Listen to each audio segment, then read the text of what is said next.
அப்படியா? எம்மா மஞ்சாலும் குங்குமம் மணமணக்கும் சீம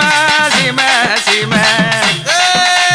மஞ்சாலும் குங்குமம் மணமணக்கும் சீம சீம சீம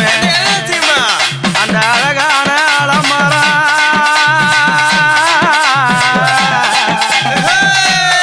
அம்மா அழகான அலமராத்தான நீராகி ஊத்து தண்ணி வெள்ளமாக வந்தா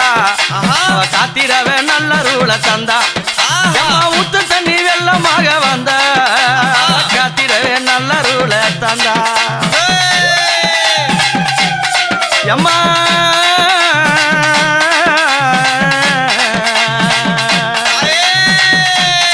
அப்படி அழகான அந்த ஆத்தங்கரை ஓரத்திலே வேம்பான மரத்தடியில வித்தகி பதிர்ந்து தவம் செய்யும் போது பார்வதி தேவி அம்சத்திலே பெண் பிறந்த தாய் கங்காதேவி பார்வதி தேவி அம்சத்தில்